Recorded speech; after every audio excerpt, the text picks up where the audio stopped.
Assalamualaikum warahmatullahi wabarakatuh. Perkenalkan nama saya Muhammad Masrur Akbar dari kelas 11C. Hari ini saya akan mengajarkan materi mengenal aplikasi pengolahan angka Microsoft Excel. Saya Muhammad Masrur Akbar dari kelas 11C, Informatika 4 akan mempresentasikan materi ini. Yuk kita mulai. Baiklah, pertama-tama kita akan lihat terlebih dahulu ke tujuan. Kita akan pergi ke presentasi atau bab kita ya. Di babak awal ini kita akan mencari satu aplikasi pengolah angka, dua mengenal dan mengoperasikan Microsoft Excel, kemudian tiga data dalam Microsoft Excel, dan empat mengolah dokumentasi. Selanjutnya adalah tujuan pembelajaran. Apa sih yang kita pelajari di sini? Nah, yang kita pelajari adalah satu, mengembangkan keterampilan karakter, dua, meningkatkan keterampilan berpikir kritis dan analitis, tiga, mempersiapkan diri untuk dunia kerja, empat, membuat visualisasi data, dan lima, otomatisasi tugas, kemudian enam, mengolah data dengan cepat. Baiklah, langsung aja, apa sih itu aplikasi pengolah angka? Nah, aplikasi pengolah angka adalah sebuah program komputer yang dirancang khusus untuk mengolah, menganalisis, dan memanipulasi data numerik. Data numerik ini bisa berupa angka, tanggal, waktu, atau bahkan teks yang memiliki nilai numerik. Aplikasi ini menyediakan data dalam bentuk tabel, di mana data disusun dalam baris dan kolom. Ini dia gambarnya. Ini adalah kolom dan rows. Siap, berarti. Selanjutnya adalah fungsi utama aplikasi pengolah angka. Pengorganisasian data, yakni adalah mengumpulkan, menyimpan, dan mengurutkan data dalam bentuk tabel yang terstruktur. Yang dua, fungsinya adalah perhitungan. Melakukan berbagai macam perhitungan matematis seperti penyembelahan, pengurangan, perkalian, pembagian, dan perhitungan yang lebih kompleks dan menggunakan rumus dan fungsi. Kemudian tiga, analisis data, yakni menganalisis data untuk menemukan pola, tren, dan hubungan antara data. Yang keempat, pembuatan grafik, yaitu adalah memvisualisasikan data dalam bentuk grafik seperti grafik batang, grafik garis, pie, dan scatter plot untuk memudahkan pemahaman. Dan selanjutnya adalah pembuatan laporan, yakni adalah menyusun laporan yang berisi data dari hasil analisis dalam bentuk yang profesional. Nah, contoh-contoh aplikasi pengolah angka. Pertama ada Excel, kemudian dua ada Google Spreadsheet, kemudian tiga ada StarCalc, kemudian ada 123. Nah, aplikasi pengolah angka Microsoft Excel adalah alat yang sangat berguna sekali kawan, sehingga banyak sekali varian-variannya yang sangat perlu untuk mendapatkan efisiensi dan produktivitas dalam mengolah data. Baiklah, selanjutnya adalah mengenal dan mengoperasikan Microsoft Excel. Excel adalah sebuah program aplikasi lembar kerja elektronik yang dibuat dan didistribusikan oleh Microsoft Corporation dan bagian paket Microsoft Office. Nah, Excel digunakan untuk mengolah, menganalisis, dan menyajikan data numerik dalam bentuk tabel. Cara untuk membuka Microsoft Excel 2003 ini adalah kita ada satu, klik tombol Start, kemudian pilih Alt Program. Yang dua, kita klik atau surat Microsoft Office, pilih Microsoft Office Excel 2003. Cara lainnya adalah satu, pilih search bar yang ada di taskbar, atau bawa desktop kemudian ketik Excel. Saat aplikasi Excel muncul, tekan Open atau buka. Nah, search bar itu bagian paling bawah kiri atau paling tengah, tergantung versi Windows kalian. Kalian cari ketik Excel gitu, search bar. Ini search bar ini kalian cari, kemudian ketik Excel, kemudian kalian buka. Cara yang kedua adalah satu, perhatikan di taskbar apakah ada ikon Excel. Jika ada, arahkan mouse atau panah mouse ke ikon, kemudian tekan satu kali untuk memulai Excel. Ini ikonnya di taskbar. Oke, cara lain ketiga adalah satu, perhatikan di layar desktop apakah ada ikon Excel. Jika ada, arahkan mouse atau panah mouse ke ikon, kemudian tekan dua kali untuk memulai Excel. Yang ini ada di layar desktop. Selanjutnya adalah operasi dasar Microsoft Excel. Nah, inilah menu-menunya kawan. Ada Office button paling atas atau logo Windows biasanya. Kalau ada Quick Access. Nah, ada menu bar yang bersih dengan Home, Insert, Page Layout, Formula, Data, Review, View. Kemudian ada title bar yang bersih nama dokumennya ya, nama dokumennya. Biasanya kalau awalnya itu langsung dari book 1 ya.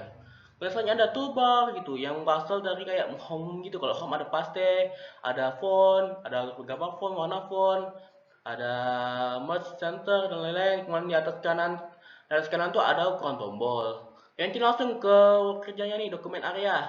Nah, di sini ada A1 nya adalah name box atau nama boxnya, nama selnya. Nah, yang ada pilihan hijau ini berarti adalah sel aktif atau sel yang dipilih. Sehingga ketika kita pilih sel ini bakal ada formula barnya atau bar formula. Kayak rumus gitu kawan. Nah sini yang kolom itu adalah yang horizontal ya kawan, maaf tadi salah karena ada salah pengertian. Harusnya yang kolom itu yang A, B, C ya kawan, yang horizontal. Nah yang vertikal itu adalah baris ya kawan atau rows. Nah itu 1, 2, 3, 4 itu berisi angka. Baik, kemudian ada zoom sini, tampilan layar, kemudian ada insert worksheet, kemudian ada tab worksheet, kemudian ada status bar, dokumen area, horizontal scroll bar, dan lain-lain sebagainya. Nah, ini adalah istilah-istilah dalam Excel. Nama pertama adalah namanya ada satu sel atau sel. Nah, ini merupakan bagian terkecil dari worksheet yang dapat diisi dengan jumlah karakter 255 karakter max. Nah, sel dapat berupa value, format, atau teks. Contohnya adalah sel A3, sel D5. Sel A3. Selanjutnya adalah worksheet atau lembar kerja. Worksheet adalah kumpulan dari 256 kolom dan 6.536 baris. Workbook merupakan kumpulan dari antara workbook adalah buku kerja merupakan kumpulan dari 256 worksheet yang berlabel sheet 1 sampai sheet 256. Range-nya adalah merupakan sekumpulan sel yang akan mendapat taksi sama sesuai perintah yang Anda jalankan. Memberi alamat atau address silakan mulai dari sel sudut kiri atau atas sampai sel sudut kanan bawah. Contoh, A4 sampai D6. Range-nya mulai dari A4, A5, A6, kemudian B4, C4, D4. Nah, itu kawan, dan lain sebagainya. Alamat relatif, nah bukan alamat yang jika dituliskan ke dalam bentuk rumus atau fungsi akan berubah jika dikopi ke sel lain. Contohnya, sel berisi formula A5 dikalikan 6. Nah, maka kalau B3 dikopi ke C5, formula pada C5 menjadi B8 kalikan 6. Nah, alamat semi absolut merupakan alamat yang dituliskan dengan tanda dolar di depannya, baris atau kolom sehingga nilainya tetap dan tidak akan berubah. Contohnya ada sel B1 berisi formula A1 kalikan 7, B1 dikopikan ke D5 formula pada D5, alamat absolut. Nah, alamatnya dituliskan dengan tanda S di depan baris dan kolom. Nah, kalau perbedaannya ada, kalau alamat semi absolut ini cuma ada baris atau kolomnya yang ditandai dengan dolarnya. Tapi kalau alamat absolut, dua-duanya nih kawan, baris dan kolomnya itu ditandai dengan dolar. Langsung aja. Lanjut ke materi selanjutnya adalah data dalam Microsoft Excel, operasi dan fungsi. Apa itu data dalam Excel? Nah, data dalam Microsoft Excel adalah informasi yang kita masukkan ke dalam sel-sel pada lembar kerja atau worksheet. Data ini bisa berupa angka, nilai numerik seperti 1, 2, 3, 1, 3.14, dan lain-lain. Teks, huruf, kata, kalimat, atau kombinasi keduanya. Kemudian ada tanggal, waktu, boolean, nilai logika true atau false, benar atau salah. Nah, ada error kalau nilai yang menunjukkan adanya kesalahan dalam rumus atau perhitungan. Kemudian jenis data dalam Excel, berdasarkan cara penggunaannya ada beberapa jenis. Yang ada satu, data numerik seperti jenis angka. Dan data teks seperti kata yang bukan angka termasuk huruf, tanda baca, dan spasi. Dan data tanggal dan waktu sama, data yang mewakili tanggal dan waktu. Dan data boolean, data yang memiliki dua nilai yaitu true dan atau false, benar atau salah. Pentingnya jenis data ini adalah satu untuk perhitungan, kemudian dua untuk format tampilan, kemudian tiga analisis data.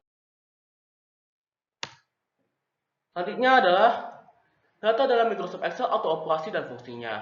Apa sih itu formula dalam Excel? Nah, formula dalam Excel adalah ekspresi yang digunakan untuk melakukan perhitungan pada data yang ada di dalam sel.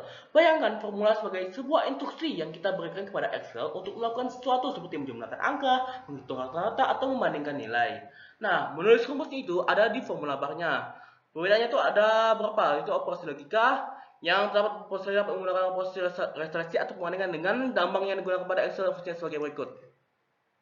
A sama dengan lebih besar, simbol lebih besar itu untuk lebih besar dari, lebih kecil simbol itu untuk lebih kecil dari, kemudian lebih kecil sama dengan, lebih kecil sama dengan, sama kawan. Yang kalau sama lebih kecil lebih besarnya tidak sama dengan. Kemudian dua, kita lanjut menggunakan fungsinya langsung ya. Fungsi sebenarnya adalah rumus yang sudah ada disediakan oleh Excel 2003 yang akan membantu dalam proses perhitungan. Kita tinggal memanfaatkan sesuai dengan kebutuhan. Umumnya penulisan fungsi harus dilengkapi dengan argumen, baik berupa angka, label, rumus, alamat sel, atau range. Argumen ini harus ditulis dengan diapit tanda kurung. Oke, satu, fungsi if untuk penulisannya itu adalah sama dengan if kondisi nilai jika benar jika salah. Nah, kalian bisa perhatikan ini rumusnya dan ini contohnya. If buka kurung A3, di sini berarti kawan. A3 75 lebih cepat 75 KM-nya berarti. Kemudian kalau benar dia bakal bilang lulus, kayak gini kawan. A75 ini lebih dari 75 berarti dia lulus. Tapi kalau di bawah 75, maka bakal gagal kawan. Dan dua, fungsi string. Nah, fungsi string berfungsi untuk mengubah isi teks numerik menjadi bilangan. Ada fungsi value untuk mengubah nilai value menjadi nilai teks. Fungsi find untuk menghasilkan posisi substring dari sebuah string atau suatu nomor yang dicari. Dan fungsi mid untuk mengambil karakter tertentu dari sederet karakter. Fungsi left dan right adalah untuk digunakan untuk mengambil substring sebelah kiri atau kanan string. Dan fungsi replace adalah untuk menggantikan substring dengan substring lain dalam sebuah string serta karakter-karakter. Nah, fungsi concatenate digunakan untuk menggabungkan string maksimal 30 string penulisan. Oke, tapi itu bakal jangan digunakan sekali kawan, karena yang paling sering digunakan itu adalah fungsinya itu kayak gini. Fungsi sum untuk menjumlahkan kumpulan data, fungsi average untuk mencari nilai-nilai rata-rata, fungsi max untuk mencari nilai tertinggi, fungsi min untuk mencari nilai terendah, fungsi cal untuk menghitung nilai data dari yang kita pilih, kemudian fungsi stardep untuk digunakan untuk membuat standar deviasi dari suatu range. Ada fungsi var untuk menentukan nilai variansi dari suatu. Baiklah, selanjutnya adalah mengolah dokumentasi di Microsoft Excel, materi terakhir. Apa sih yang ada itu? Dokumentasi adalah secara umum adalah catatan tertulis atau visual yang dibuat untuk menjelaskan suatu proses sistem atau produk. Nah, dokumentasi Excel adalah catatan yang dibuat untuk menjelaskan cara kerja suatu lembar kerja Excel. Ini bisa berupa komentar dalam sel, nama range, atau lembar terpisah yang berisi penjelasan tentang rumus, struktur data, dan tujuan dari setiap bagian lembar kerja. Manfaatnya adalah satu, organisasi data, pencarian data, analisis teks, dan dokumentasi proyek. Selanjutnya adalah database sederhana. Nah, print review. Apa sih itu print review kawan? Nah, print review adalah fitur di Microsoft Excel yang memungkinkan Anda melihat secara visual bagaimana tampil kerja Anda sebelum benar-benar cetak. Dengan kata lain, memberikan gambaran awal tentang hasil cetak Anda. Shortcutnya itu adalah Ctrl P atau bisa kalian buka melalui file, kemudian kalian pilih option print. Nah, ini bentuknya kawan. Nggak kalian print doang. Kalau printernya sih. Manfaatnya adalah satu, memastikan tata letak, memeriksa margin, tiga, melihat header dan footer, dan empat, menilai ketidaksesuaian. Selanjutnya adalah printer dan percetakan. Membuat data menjadi nyata. Printer adalah perangkat keras yang berfungsi untuk mencetak dokumen digital menjadi bentuk fisik di atas kertas. Nah, proses pencetakan di Excel itu mudah. Satu adalah mengisi opsi cetak yang kita pastikan range cetaknya, orientasinya, ukuran kertasnya, marginnya, header atau dan footer. Kemudian kita kirimkan ke printernya dengan tombol cetak yang terhubung ke keyboard kita. Lebih terhubung ke komputer Anda, klik tombol cetak untuk. Ya, itu saja dari saya materi-materinya. Terima kasih telah mendengarkan. Wassalamualaikum warahmatullahi wabarakatuh.